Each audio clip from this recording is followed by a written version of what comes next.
خنزیر کا گوشت کھلانے والا ظالم بادشاہ۔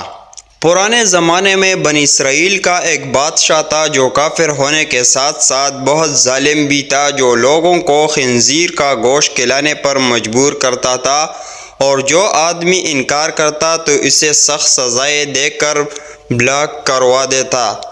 پھر اس زمانے کے سب سے بڑے عابد کو بادشاہ کے پاس لایا گیا۔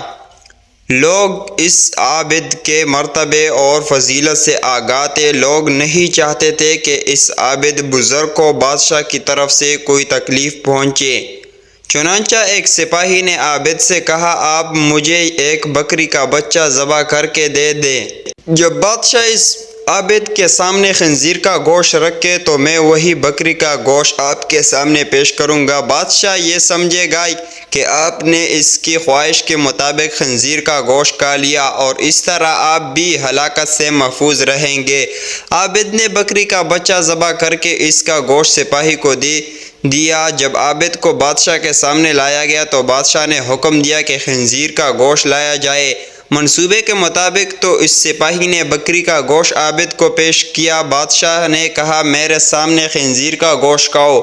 عابد نے کہا، میں ہرگز نہیں کھاؤں گا۔ یہ سن کر سپاہی نے اشارے سے بتایا کہ یہ وہی بکری کا گوشت ہے جو آپ نے دیا تھا، آپ بلا جھک کھا لیں۔ لیکن عابد نے بادشاہ کے سامنے وہ گوشت کھانے سے انکار کر دیا۔ ظالم بادشاہ نے سپاہیوں کو حکم دیا کہ اسے قتل کرو۔ جب عابد قتل کے لیے لے جانے لگے تو وہی سپاہی قریب آیا اور کہا، آپ نے گوشت کیوں نہ کھایا؟ بخدا یہ وہی گوشت تھا جو آپ نے دیا تھا۔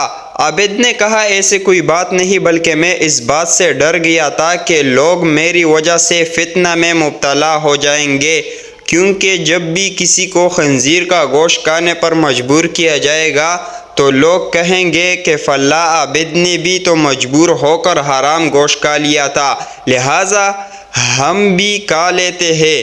اس طرح لوگ میری وجہ سے بہت بڑے فتنے میں مبتلا ہو جائیں گے، اور میں لوگوں کے لیے فتنہ ہرگز بنانا نہیں چاہتا ہوں۔ یہ کہہ کر وہ عابد خاموش ہو گیا، اور جلاد نے اس کا سر تن سے جدا کر دیا۔